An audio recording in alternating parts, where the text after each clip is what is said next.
um, during the time of the earliest anti-establishment era, 1960s or so.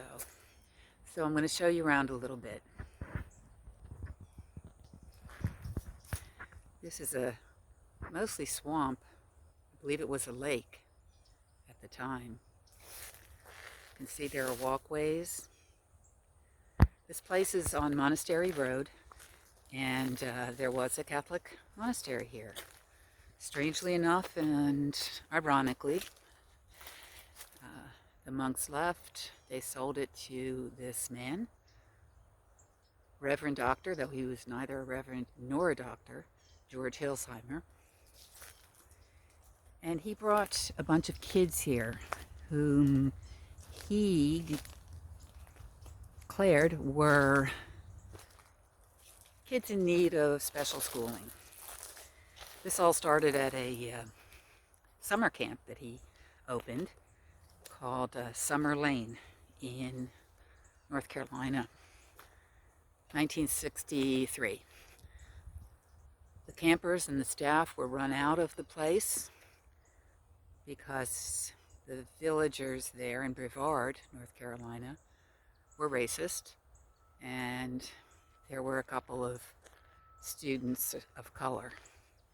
He turned the camp into a school, traveled a few other places, and then settled here in Florida at this place that he called Green Valley School. He was a self-styled revolutionary. He was part of the anti-schooling, unschooling movement. He was great at self-promotion, and he abused the students both physically, sexually, mentally, emotionally. Eventually, students came here who were sent from the federal government. These were kids who had no place else to go. And Hilsheimer and his staff were free to do pretty much whatever they want. So you'll have to imagine some buildings here because they're gone.